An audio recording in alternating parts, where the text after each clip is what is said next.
ಈ ಪೋಸ್ಟರ್ನ ಒಂದು ವಿಶೇಷತೆ ಏನಂದ್ರೆ ಕಾಂಗ್ರೆಸ್ ಸರ್ಕಾರದ ದುರಾಡಳಿತಗಳು ಈ QR ಕೋಡ್ ಮುಖಾಂತರ ಸ್ಕ್ಯಾನ್ ಮಾಡಿದರೆ ಸಾರ್ವಜನಿಕರು ಅದನ್ನು ವೀಕ್ಷಿಸಬಹುದು. ಮತ್ತು ಡೇಂಜರ್ ಸರ್ಕಾರದ ಇಡೀ ದೇಶ ಉದ್ದಗಲದಲ್ಲಿ ವಿಶೇಷವಾಗಿ ಕರ್ನಾಟಕ ರಾಜ್ಯದಲ್ಲಿ ಕಾಂಗ್ರೆಸ್ ಪಕ್ಷ ಯಾವ ರೀತಿ ಅವರ ನಡವಳಿಕೆಗಳು, ಅವರ ಆಲೋಚನೆಗಳು, ಅವರ ನಿಲುವುಗಳು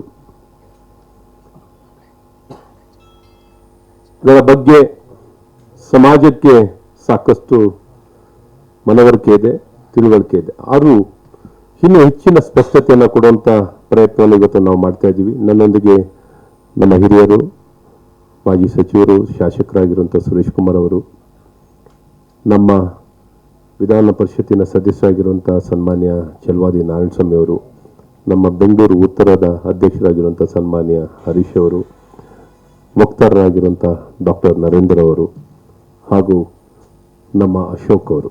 ಆತ್ಮೀಯರೇ, ಕಾಂಗ್ರೆಸ್ ಡೇಂಜರ್.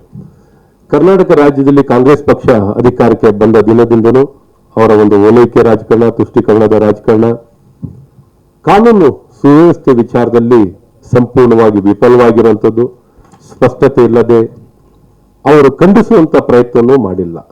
ಎಲ್ಲೋ ಒಂದು ಕಡೆ ಸಾಫ್ಟ್ ಅಪ್ರೋಚ್, ಎಲ್ಲೊಂದು ಕಡೆ ಅಲ್ಪಸಂಖ್ಯಾತ ಓಲೈಕೆ ರಾಜಕಾರಣದಲ್ಲಿ ಭಯೋತ್ಪಾದಕ ಚಟುವಟಿಕೆಗಳಿಗೆ ಏನೊಂದು ತೀವ್ರವಾಗಿ ಬಹಳ ಪರಿಣಾಮಕಾರಿಯಾಗಿ ಕಾರ್ಯನಿರ್ವಹಿಸುವಂಥದ್ರಲ್ಲಿ ವಿಫಲವಾಗಿರುವಂಥ ವಿಚಾರವನ್ನು ಇವತ್ತು QR ಕೋಡ್ ಕಾಂಗ್ರೆಸ್ ಡೇಂಜರ್ ಅನ್ನುವಂಥ ಇವತ್ತು ಪೋಸ್ಟರ್ ಬಿಡುಗಡೆ ಮಾಡಿದ್ದೀವಿ.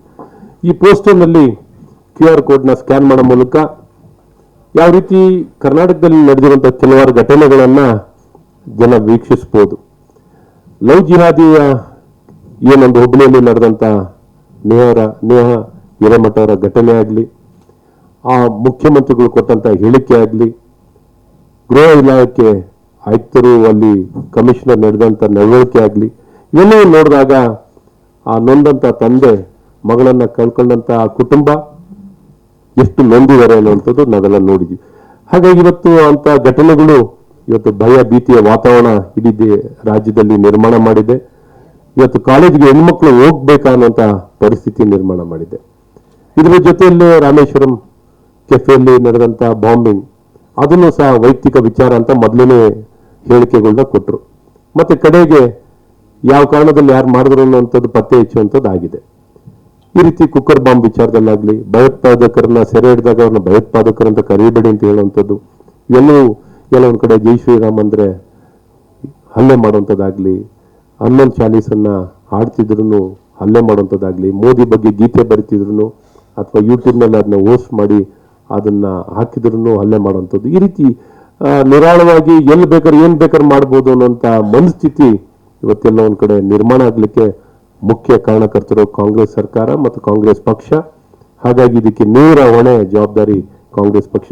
ಇಂಥ ಪಕ್ಷವನ್ನು ಸಂಪೂರ್ಣವಾಗಿ ತಿರಸ್ಕಾರ ಮಾಡಬೇಕು. ಅವರ ನಿಜವಾದ ಸತ್ಯ, ನಿಜವಾದ ಅವರ ಓಲೈಕೆ ರಾಜಕಾರಣ ಮತ್ತು ತುಷ್ಟೀಕರಣದ ರಾಜಕಾರಣವನ್ನು ತಿಳಿಸುವಂಥ ಒಂದು ಕಾಂಗ್ರೆಸ್ ಡೇಂಜರ್.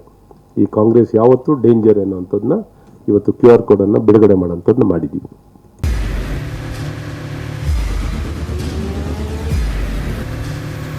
ಪ್ರಜಾಮಾರ್ಗ ನ್ಯೂಸ್, ಇದು ಜನಸಾಮಾನ್ಯರ ಧ್ವನಿ. ನಮಸ್ಕಾರ. ನೀವು ನೋಡ್ತಾ ಇದ್ದೀರಾ ಪ್ರಜಾಮಾರ್ಗ ನ್ಯೂಸ್. ರಾಷ್ಟ್ರದ, ರಾಜ್ಯದ, ರಾಜಕೀಯದ ಬಗ್ಗೆ ಹೆಚ್ಚಿನ ಸಿನಿಮಾ ಅಪ್ಡೇಟ್ಗಳಿಗಾಗಿ ಫಸ್ಟ್ ಲೈಕ್ ಮಾಡಿ, ಸಬ್ಸ್ಕ್ರೈಬ್ ಆಗಿ, ಹಾಗೆ ಫಾಲೋ ಕೂಡ ಮಾಡಬೇಕು.